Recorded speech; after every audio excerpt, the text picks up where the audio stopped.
కలియుగంలో పిలిచే దైవమైన ఆంజనేయుని ఉగాది రోజున సామూహికంగా ప్రార్థిద్దామని శ్రీ హనుమాన్ సేవా సమితి వ్యవస్థాపకులు శశి గ్రూప్ అధినేత ఉప్పల వరదరాజులు సూచించారు.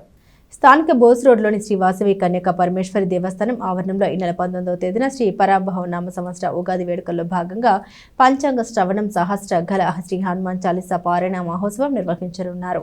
శ్రీ హనుమాన్ సేవా సమితి తెనాలిపూర్ శ్రీ పంచముఖ ఆంజనేయ స్వామి సంకీర్తన బృందం సంయుక్తంగా ఈ ఉగాది వేడుకల్ని నిర్వహిస్తున్నట్లు సేవా సమితి వ్యవస్థాపకులు ఉప్పాల వరదరాజులు మంగళవారం ఆలయ ప్రాంగణంలో విలేకరుల సమావేశంలో తెలియజేశారు. సాయంత్రం 5 గంటల నుండి సామూహిక శ్రీ హనుమాన్ చాలీసా పారాయణం ఉంటుందని, అనంతరం ప్రవచన సుధాకర బ్రహ్మశ్రీ ములుకుంట్ల విశ్వనాథ శర్మచే పంచాంగ శ్రవణం ఉంటుందని తెలిపారు. తెలుగు సంవత్సరాది తొలి రోజున సహస్రగల శ్రీ హనుమాన్ చాలీసా పారాయణంను గత 5 ఏళ్లుగా చేయిస్తున్నామని గుర్తు చేశారు. లోక కళ్యాణార్థం చేస్తున్న ఈ కార్యక్రమంలో ప్రతి వారు కుల మతాలకు అతీతంగా పాల్గొనాలని కోరారు. ఈ ఆధ్యాత్మిక కార్యక్రమంతో ఈ సంవత్సరం అంతా మనందరకు సుఖశాంతులు కలగాలని కోరుకుంటున్నట్లు వివరించారు. ఈ కార్యక్రమంలో గ్రంథి విశ్వేశ్వరరావు, మున్సిపల్ కౌన్సిలర్ గుడవర్తి సాయి హరేరామ్, నూకల వెంకట భాస్కర్ ఉన్నారు.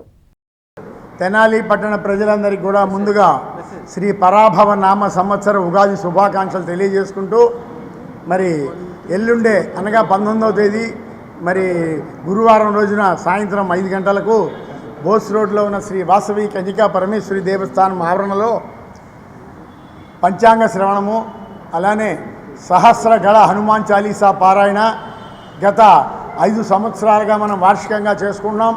మరి సంవత్సరం మొదటి రోజు ఆ రోజున సామూహికంగా అందరం కూడా ఆ భగవంతుడిని ప్రార్థిస్తాం వల్ల లోక కళ్యాణార్థం చేస్తున్నటువంటి కార్యక్రమంలో ప్రతి ఒక్కరూ కుల మతాలకు అతీతంగా ఆంజనేయుడు కలియుగంలో పిలిచిన పలికే దైవం. అటువంటి దైవాన్ని సామూహికంగా మనందరం కూడా కలిసి ప్రార్థన చేద్దాం.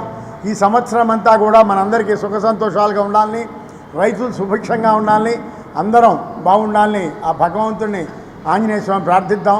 కాబట్టి ప్రజలందరూ కూడా తప్పకుండా విచ్చేసి కార్యక్రమాన్ని జయప్రదం చేసి తీర్థప్రసాదాలు స్వీకరించి వెళ్ళవలసిందిగా కోరుతున్నాము.